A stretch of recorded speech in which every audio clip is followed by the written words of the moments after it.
Support for the statewide broadcast of the State of Ohio comes from the law offices of Porter, Wright, Morris, and Arthur, LLP, helping businesses and individuals solve complex legal problems throughout Ohio, across the country, and around the world, on the web at porterwright.com.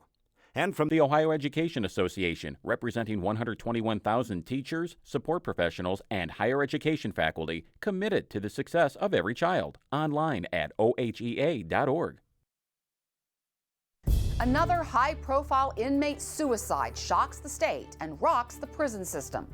Friends, family, and even political foes remember the life of a former governor. And a new book hopes to take readers into the scary, violent, and historic halls of Ohio's most notorious prison. All this week in the state of Ohio.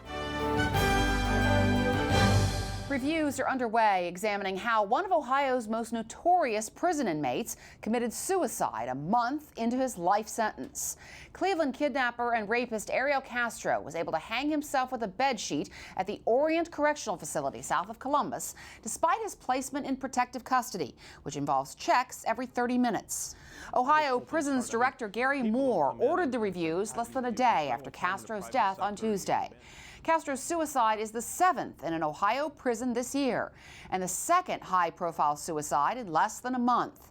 Condemned inmate Billy Slagle was found hanging in his prison cell on death row on August 4th, just 3 days before his scheduled execution.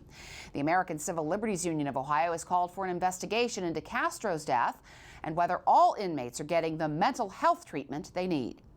Medicaid expansion advocates say time is running out, so they're planning on taking the issue to the ballot if lawmakers don't act soon. The coalition called Healthy Ohioans Work hopes to convince lawmakers to expand Medicaid, but their plan B is to go to the ballot in November 2014. The advocates say they would prefer action on Medicaid expansion soon because the federal government would pay 100% of Medicaid expansion costs for 3 years starting on January 1st. House Speaker Bill Batchelder has said that Medicaid reform will be on the agenda when lawmakers return in October, but he and other Republicans still oppose expansion. And Tea Party activists say they will fight it on the ballot and with primary challenges to lawmakers and perhaps even Governor John Kasich. Another ballot issue that could be before voters next year seeks to repeal a law effectively banning storefront sweepstakes parlors. The Committee to Protect Ohio Jobs, representing more than 600 internet cafes in Ohio, wants to toss out the crackdown and filed more than 433,000 signatures with the Secretary of State this week, temporarily blocking the law from taking effect. The group wants lawmakers to replace that crackdown with a new law regulating the industry and shutting down what it calls rogue operators. The repeal effort is opposed by the law's supporters, a group called Ohioans Against Illegal Gambling, which is what they say happens in internet cafes. And state lawmakers, governors, and politicians from around the state came to the State House Thursday to celebrate the life of former Governor John Gilligan. Among the speakers at his memorial was his daughter, Kathleen Sebelius, the former Kansas governor and current U.S. Health and Human Services Secretary. Gilligan died at home on August 26th. He was 92. Gilligan was Ohio's governor from 1971 to 75, elected as a liberal Democrat after serving on Cincinnati City Council and in Congress. His 4-year term was the one in between the 2 8-year terms of Republican Jim Rhodes. And while Gilligan is best known as the father of Ohio's personal income tax, his administration also oversaw the creation of the Ohio Environmental Protection Agency and what is now the Ohio Department of Transportation.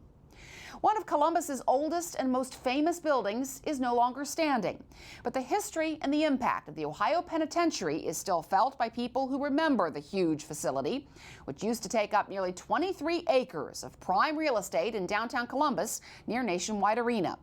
The main entrance on Spring Street is memorable to many, not just because of its grand appearance, but also because it was on the receiving end of a slam from a wrecking ball in August 1990, as Columbus Mayor Dana Reinhardt tried to start the demolition of the penitentiary a bit early. But before Buck Reinhardt called it a scar on the face of Columbus, before the 1968 riot and the 1930 deadly fire there, the Ohio Penitentiary was a showcase for the state. When it was opened in 1834, it was called one of the best prison facilities in the country. It was ordered closed in 1979. By that time, it was considered an embarrassing eyesore with a horrible history of death, disease, and suffering.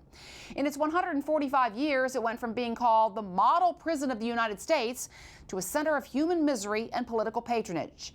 It housed thousands more inmates than it was ever meant to, including well-known names like Dr. Sam Shepard and the writer O. Henry.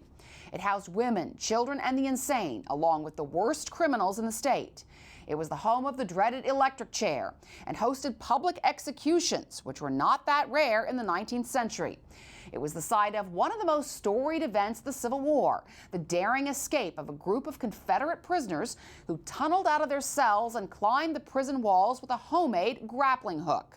And it sparked many creative legends and tales, such as it was haunted, America's first vampire lived there, and the creator of the electric chair was its first victim.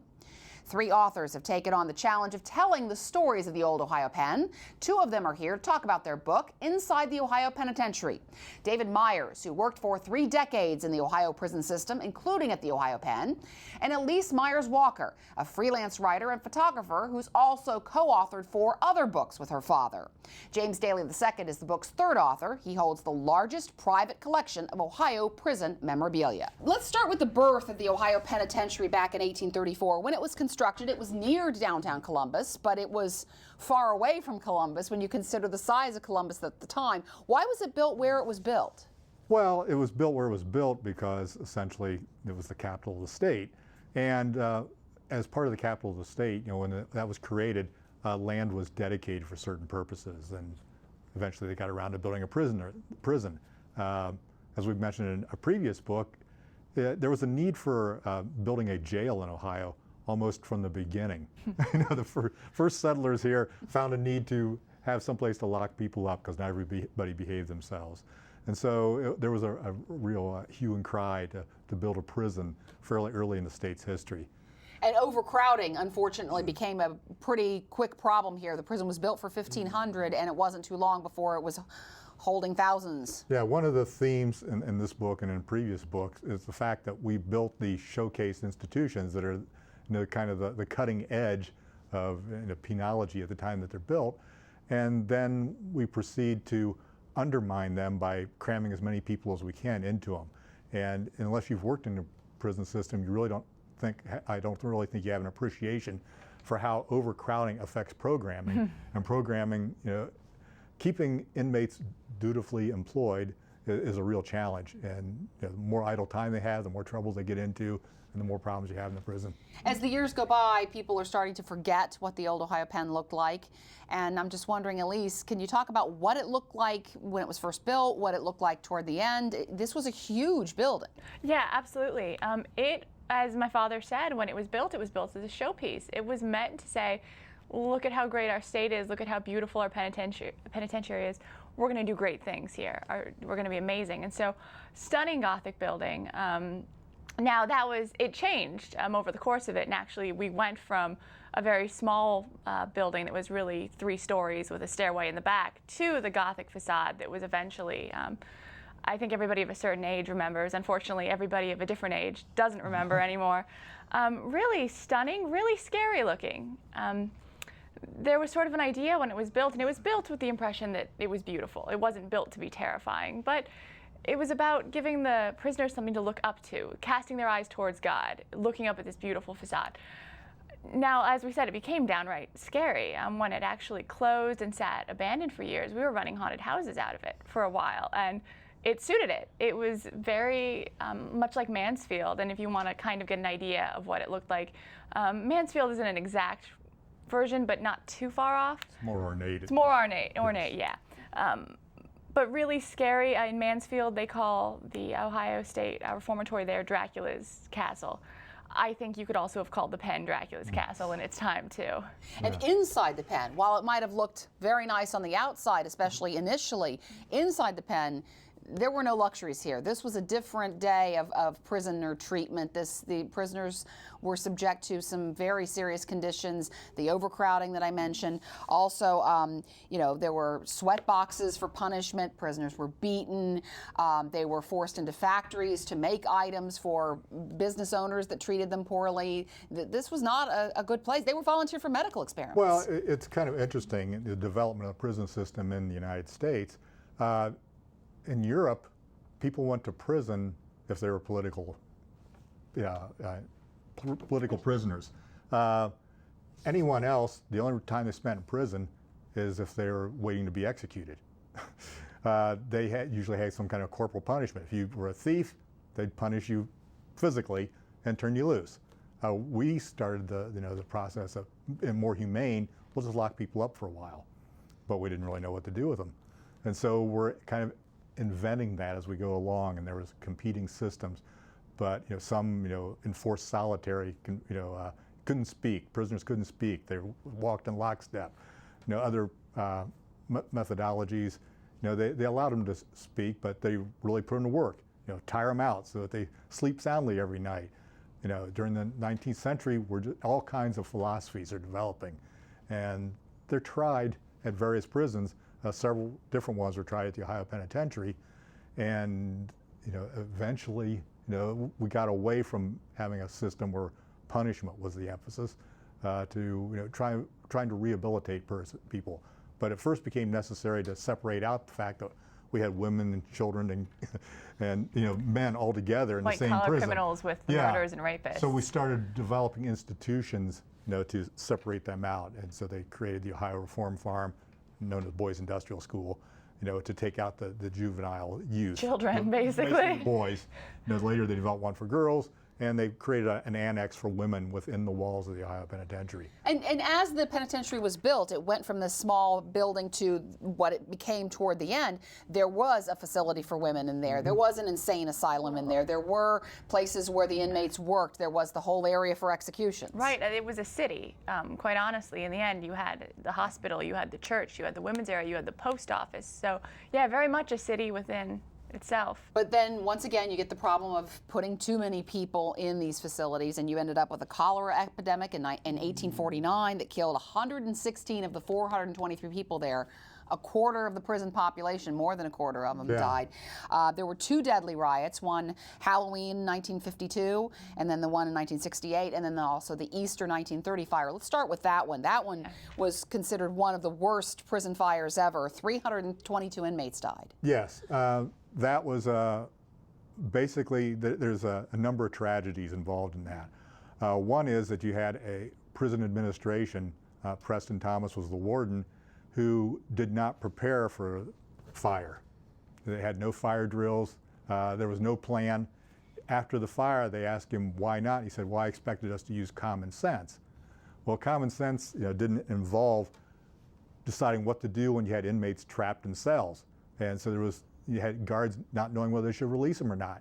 And so a lot of them were basically burned to death or overcome with, by fumes in the cells themselves.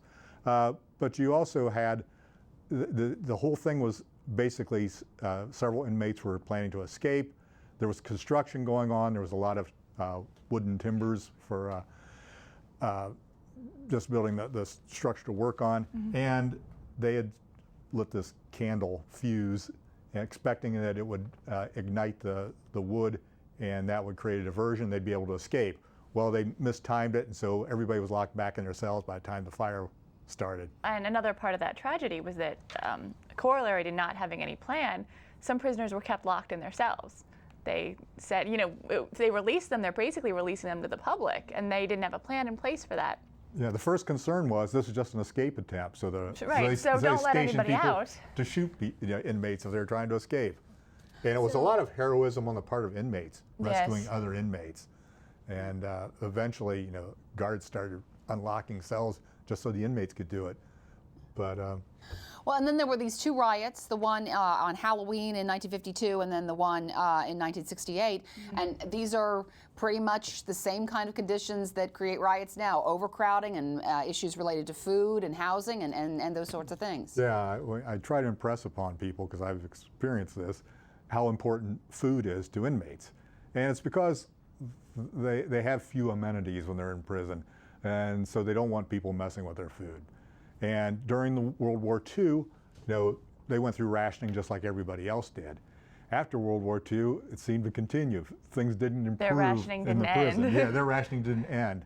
And there's always been a problem too with just buying food and other supplies for inmates. There's been always opportunities for graft and selling them, buying cut rate stuff and pocketing the money and there's some stories in your book about some of the things that the inmates were served that are pretty disgusting, frankly. And it is, the position of warden, was a political appointee. It was a spoils position, and that's why even after Preston Thomas completely botched the fire, he stayed on as warden. He was investigated, and not held responsible for, what had taken place. And you say in the book that each county in the state ended up getting one guard guaranteed position there. So I can imagine that was a competitive thing in the counties to be able to send your person down to the state pen. Well, my mother and father were from Auglaize County up in northwestern Ohio, and I was looking through early newspapers there, and I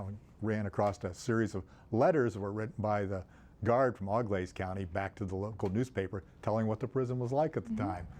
Interesting. Now, I noticed he didn't stay very long. He wasn't enjoying his position. I mean, it paid well, and it was a reliable job at the time, but, it's rough work. I want to ask about two stories that are kind of interesting here. America's First Vampire. What's up with that with regard to the Ohio Penitentiary? Right. Well, a man by the name of James Brown.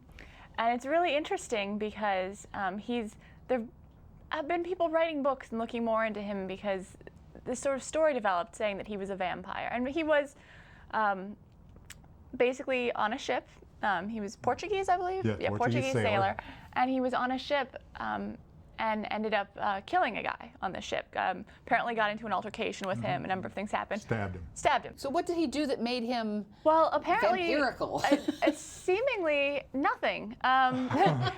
There's not really a solid, accurate account of him doing anything that would make him a vampire, except that at some point in time, reporters started to kind of fabricate stories about him, and all of a sudden, instead of just stabbing the fellow sailor, he was found feasting on him. Now, when this initially happened, there was no report of that. These stories didn't develop until he was already in the pen in Ohio, and they're saying, and he also killed all these fellow prisoners and was drinking their blood, and he requests these things and those things. Our local reporters were the ones who developed these stories. Building a little bit of a legend around this guy. It's a legend. Now, it's important to note that at the same time, there was sort of a populist vampire story going on in New England, and it centered around a young girl whose last name was also Brown. So there's potentially, maybe there was some purposeful, accidental mixing up going on there. That they said, Brown vampires. Okay, this is also a Brown family vampire. Well, this was 5 years before Dracula was published, so that people weren't talking about vampires the way they are now. So Ohio was a little ahead of the curve on that one, at least. And also the prison demon. This was somebody who was here in the penitentiary. Well, there were actually several prison demons. What happened is the warden, who was actually pretty well known for his reform and treating prisoners very well, had about 4 guys that he just couldn't reform. He couldn't deal with. There was nothing to be done. And so the thought was, I'm going to build a cage and put them all together. And if any of them come out, great. If not, great. Just that simple. Here are the ones that I can't reform. It's a cage within a cage. Let them take care of each other. And they called it the demon cage. And these guys were pretty ruthless. They would get anything they could, turn it into a knife, and then try to stab any guard who came anywhere near them. The most famous one's a guy named Ira Marlett. And he was from the Ashtabula area, and he had killed a Quaker, and who had purchased his farm at a sheriff's sale, and he held it against him, and so he killed him. And he was they couldn't tame him. I mean, he would, sustain these severe beatings because he just wouldn't get with the program. And he would then fashion a shiv out of bucket handles and things and stab guards, and then they'd beat him again. They'd spray him with fire hoses, and he'd just take whatever they handed out and keep coming back for more. Well, what amazed me is that at some point the prison system actually charged people admission to come see people. It was an extra in this price. cage. You had to pay a little bit more if you wanted to see the demon cage. I mean, that's, as I said, people were proud of their prison, wanted to see it. they charged admission to people who wanted to come through the prison, and they charged extra to see the demon's cage, extra to see the the female annex. They did the same thing for the state hospital. You could go there and pay to tour. And as recently as the 40s and 50s, they were still doing this. My grandmother, her senior class trip, she grew up, she was in Spencerville, Ohio. Senior class trip was come to Columbus, tour the pen. They all got their chance to sit in Old Sparky. Yeah. They then went to the state hospital and got to look at prisoners there. So really, my class went to Washington, D.C. for our trip. I didn't get to see any prisoners or mental patients. When you consider that the electric chair, 315 people died in the electric chair, and tourists would come in and sit in it. See, I never had any desire to sit in it myself. My grandmother can't remember if she did or not. She knows some of her fellow students did. But it was a different time. These are object lessons. And so you bring the young, impressionable kids in and say, okay, if you don't behave, you may end up in a place like this. You may end up in this chair. Well, and this book is full of stories like this. It also has a lot of great photographs. Your co-author, James Daly II, who couldn't be with us today, is a curator, actually the largest curator of Ohio prison memorabilia in the state. Yeah, it's his private collection, but he likes to share it with people. And he's actually a former inmate himself, which is fascinating in and of itself. But he's provided a lot of pictures, and Elise, you're a photographer. You must find a lot of these photographs just amazing. Yeah, there wouldn't be a book without James, quite honestly, because my father and I had previously written a book about the prisons in Ohio collectively. He contacted us through that and said, hey, I have this great collection, do you want to come see it? And we said, sure, we'd love to come see it. And he does have a fantastic collection, not just of Ohio Penn stuff, but really all the prisons in Ohio. He's really interested in the Lima State Hospital as well. But yeah, the images are amazing. The cover image, I was real happy the way they did the cover, because this particular picture of the inmate sitting in the electric chair, this is a stereo photo, stereo view, and it's the only known one of a stereo view of a person who's going to be executed. And this was the creator of the Ohio electric chair sitting in it? No, it isn't. This is a later one. This one, we haven't identified which inmate it is, but we know it was just before Dr. Snook was executed, which was in 1928. No, the story of the electric chair, we go into great detail about it, but there's a rumor that the guy who created the electric chair died in it. That's not exactly true. We also aren't the only state to have that urban legend in existence, too. But there was an inmate named Buddy Glick, who was a carpenter, who it appears was the one who actually constructed the chair itself, the wooden part of it. There were other people involved in wiring it up and placing electrodes. He was convicted of murder, but he was pardoned, so he wasn't killed in the electric chair. But he could have been. Yeah, later on, an inmate named Charles Justice. Interesting name. Yes, was there, and they were having a terrible time with their executions. These are dreadful spectacles where they're having to throw the switch 3 or 4 times. Which is what led to Ohio ending up with lethal injection as opposed to the electric chair. But inmates were, they were catching fire and things, and it was, and so he identified the fact that there was a problem with the restraint system. People could move around too much. So he developed a way to ratchet them down so they were tightly held into the chair. He was pardoned in part for that, went out, and within a couple of months killed a person. Came back to the penitentiary, and he did die in the electric chair that he had created. And presumably he didn't suffer as much as some of the others because of his own invention. Extraordinary. Well, before we wrap this up, I did want to say that there were a couple of famous folks that you talk about who came through the Ohio Penitentiary. Dr. Sam Shepard, who everybody knows from The Fugitive and everything else. O. Henry, the writer. Also some gangsters. We were hosting some gangsters here at the Ohio Penn. And there's a lot of other stories that we couldn't really get to, but we had a lot of Native Americans were sentenced here from the Oklahoma Territory whenever they got into trouble. We were on a contract from the federal government to take federal prisoners.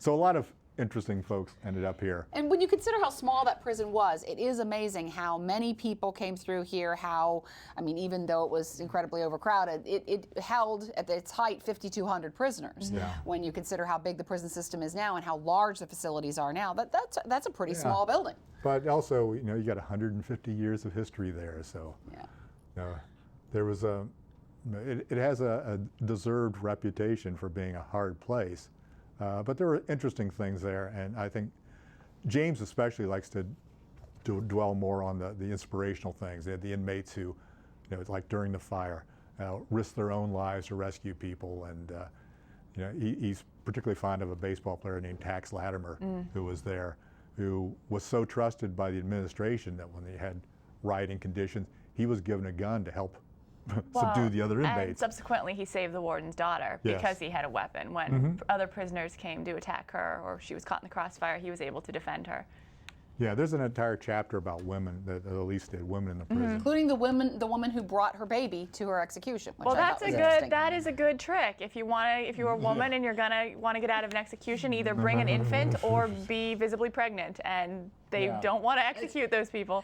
Well, we could go on, but I have to wrap it up here. David Myers and Elise Myers-Walker, thank you very much for being here. I appreciate it. Thank you, Karen. And that's it for this week. For my colleagues at Ohio Public Radio and Television, thanks for watching. If you'd like to ask questions, make comments, or watch this week's show or earlier episodes, please visit our website at statenews.org. You can also check us out on Facebook, and you can follow Joe Ingles, Andy Chow, and me on Twitter. And please join us again next time for The State of Ohio.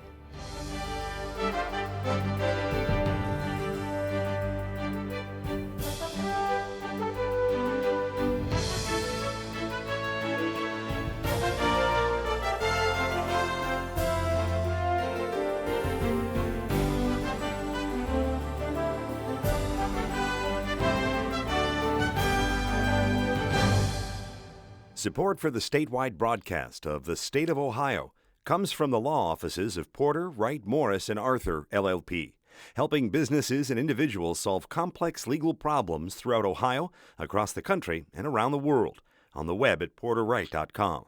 And from the Ohio Education Association, representing 121,000 teachers, support professionals, and higher education faculty committed to the success of every child, online at ohea.org.